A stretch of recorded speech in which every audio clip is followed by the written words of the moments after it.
Let's take a look at how to add a TNT blast chamber to the mud and concrete maker that I tutorialed a while back.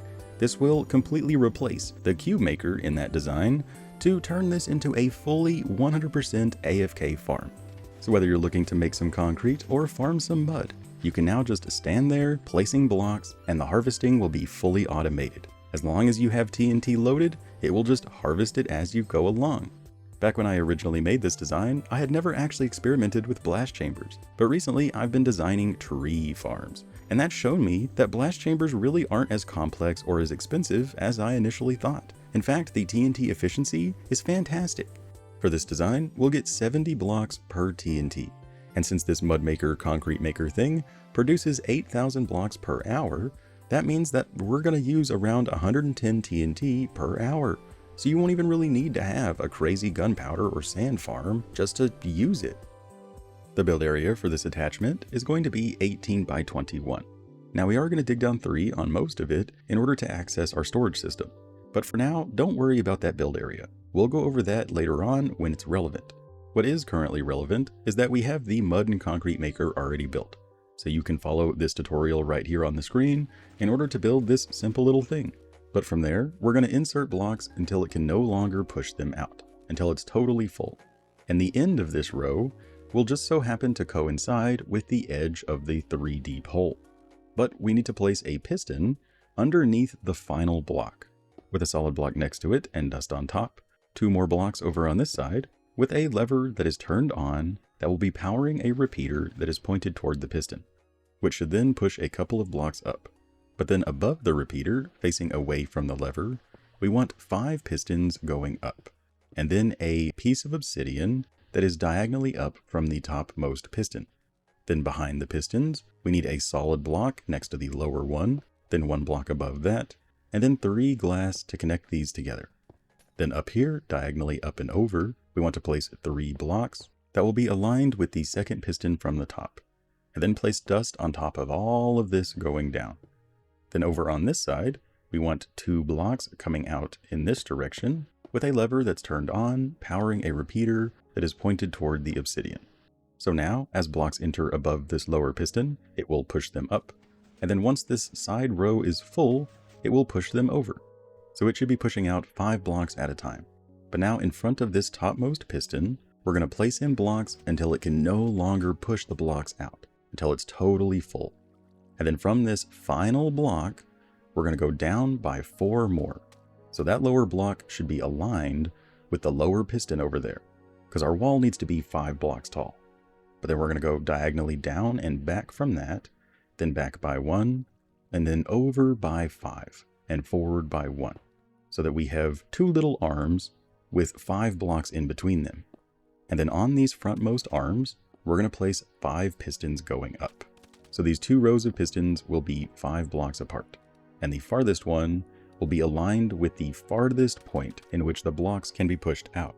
There should also be 6 blocks in between the first and second row of pistons, but I'm going to go ahead and get rid of all the mud to make it easier to see what we're doing. But then back here, we need to place more rows of solid blocks on every other piston going up, and then glass over on this side of each row, and then turn that glass into a zigzag going forward. So this is what we should have. The glass will just not pinch the redstone to allow it to be run up and down, but we need to place dust on top of all of the glass and all 3 rows. But then over here on the front, we need to go forward by a glass diagonally down from that one, with a redstone torch on the side that will be diagonally down and in front of the lower piston. Then place a solid block above the torch and a redstone dust on top of the glass, and that should activate both sets of pistons. And then we can just break that block. That was just to make sure that it works. But then up here at the top, in the very middle, we're going to go up by a block that has dust on top, and then diagonally up and forward with another block and dust, going into a dropper facing off to the side, with a hopper pointed into that dropper's face. Then we need a comparator that is looking at the dropper going forward, like so. And this comparator will be going into a solid block that has a redstone torch on top. Then next to this torch, towards the hopper, we need 5 blocks, then a block above the corner, and a block above the torch. Then another torch above the hopper, and a comparator pointed into that corner block, and then another comparator pointed the opposite direction next to that, connected together with 3 dust, like so. Then inside of this dropper, we need 7 items. It doesn't matter what these items are, we just need 7 items inside of this dropper. And then from the block and torch in front of the comparator, we're going to go up by more solid blocks and torches until we have a total of 7 torches. So the topmost torch should be turned off. Then from that torch, we're going to go forward by 7 blocks, break out the next to last one, then go up by a block, and place a button on the side.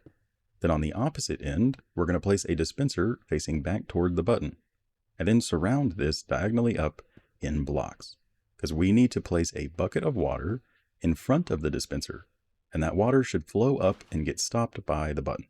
Then place any block above the water source to prevent the TNT from bouncing, and then a solid block behind the dispenser above the torch. And this dispenser is for our TNT, so we will need access to this area in order to reload TNT later on. But that's all there is to the blaster. All that's left is the collection system. But first, go ahead and test it. Place in some blocks, make sure they get pushed into a wall, and then start to get pushed out. Then the collection system is just going to be a water platform.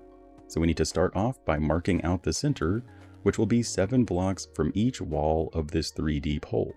And the center of that water platform will be centralized with the blaster. It will be perfectly aligned with the torches going up. And none of this really matters too much. As long as we have a water platform underneath the walls of blocks as they're getting blasted, the items will fall down into the water and it will be fine. But you can have any sort of storage system that you want. And the only reason we dug down 3 is so we can access this storage system. But then from the topmost hopper, we're going to go out in each direction by 6 slabs, and then fill it completely in so we have a 13 by 13 platform. Then we're going to place a solid block on all 4 corners and surround it diagonally out with more blocks. So the interior section will be 13 by 13, but missing its corners, and the outer wall will be aligned diagonally down from the initial wall that's getting pushed out from the mud and concrete maker. But then on all 4 sides, everywhere except for next to the corners, we need to place buckets of water so that the water flows all the way to that middle hopper. Don't place water next to the corners, but you can place water on top of the corners. This isn't required, but I just kind of added this as an afterthought, just in case, items get flung way over to the corner. That would just make sure that there are no dead spots in the water. But that's it. We are now totally done with all of it. So we can go ahead and start placing in our concrete or our dirt. And then every 70 blocks that we place in, it will launch 1 TNT. Now, the very, very first TNT that gets dropped won't actually blow up the full 70 blocks because there won't be enough blocks in reserve. But then after the very, very, very, very first TNT, it will now have enough blocks in the area to give you the full 70 each time. And it might be off by a block each time, like 69 or 71, but every 70 blocks that you place in, it will launch 1 TNT. Now, if the TNT is not destroying the entire area, if it's consecutively leaving blocks behind and that's causing the machine to lock down or something, first make sure that everything is exactly as you see here. If any of the blaster is off by even just a single block, that will completely change where the TNT explodes. But if you're playing on a super laggy world, in theory, that could also impact when the TNT explodes. So if that's the case, if everything is definitely correct, we can make it more stable by simply removing 1 item from this dropper. So that way it will explode every 60 blocks placed rather than every 70. Every item in that dropper equals 10 blocks placed before the TNT detonates. So setting it down to 6 instead of 7 will just give it more wiggle room. So if it's being inconsistent because of lag and not blowing up the intended area, it will have more opportunity to blow up all the blocks before it gets locked down. But really, I don't think lag could affect it all that much, especially with it being set to 7 items. That already gives it some wiggle room. We could actually put 8 or 9 items in there and probably get away with launching 1 TNT per 80 or 90 blocks. It's just at 7, there was never a time that it left a single block behind. So that's why I chose 7, is it seems perfectly stable even if there's laggy nonsense going on. So just know that you can impact how much TNT is used or how many blocks are harvested each time by changing the number of items in that dropper. But that's all we got for this episode. I really hope you enjoyed. If you did, don't forget to like, favorite, share, and subscribe. And a big shout out to all of my members on Patreon and Discord, and to all of you who show your support. Y'all are all totally awesome, and I really appreciate everything that you do.